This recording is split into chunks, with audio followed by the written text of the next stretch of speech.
என்னம்மா பாக்குற? வாடா. வரேன்ப்பா. வா.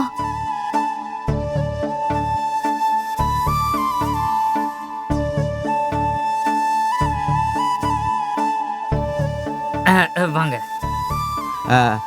தம்பி, போட்டியில என் பொண்ணு கலந்துக்கிறதுன்னு சொன்னல, இதுதான் என் பொண்ணு. பேரு ஆனந்தி.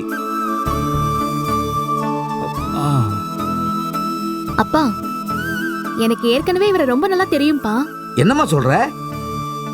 ஆமாப்பா, எனக்கு இவர் நிறைய உதவியும் பண்ணிருக்காரு. ஓஹோ.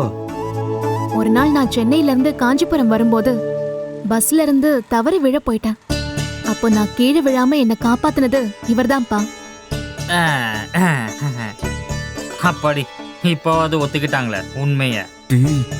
சும்மா என்னம்மா நீ, இவ்வளவு பெரிய விஷயம் நடந்திருக்கு, இதனால என்கிட்ட சொல்லாம இருந்திருக்க?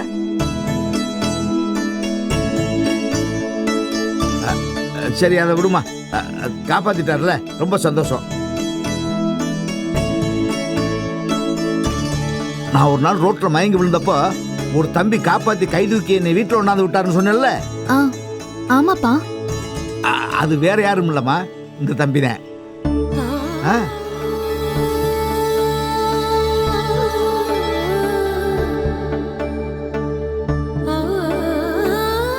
அத கூட விடுமா.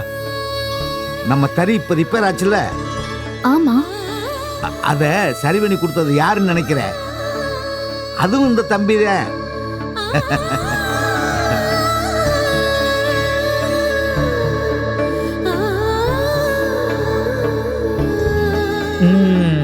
அது சரி, இவங்க ரெண்டு பேருக்குள்ள ஒரு காதல் வேவ்ஸ் இருக்குன்னு பார்த்தா காதல் சுனாமியே இருக்கும் போல இருக்க. என்னப்பா சொல்றீங்க?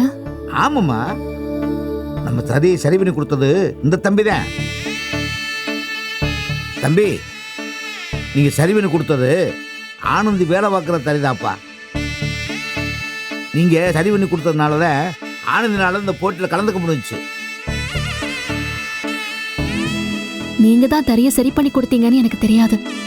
ஒரு உண்மையை சொல்லணும்னா, நீங்க அந்த தறிய சரி பண்ணி கொடுக்கலன்னா என்னால இந்த போட்டியில கலந்திருக்கவே முடியாது. நீங்க ரொம்ப சரியான நேரத்துக்கு உதவி பண்ணிருக்கீங்க. இந்த உதவியை நான் மறக்கவே மாட்டேன். ரொம்ப தேங்க்ஸ்ங்க. அட, என்னங்க இதுக்கு போய் இதுல என்ன இருக்கு? உண்மையை சொல்லணும்னா அது உங்களோட தறின்னு எனக்கே தெரியாது. தெரிஞ்சிருந்தா சரி பண்ணி கொடுத்துருக்க மாட்டீங்களா என்ன? ஏங்க, அப்படிலாம் ஒன்றும் இல்லைங்க. தெரிஞ்சிருந்தாலும் நான் கண்டிப்பா தறிய சரி பண்ணி தான் கொடுத்துருப்பேன்.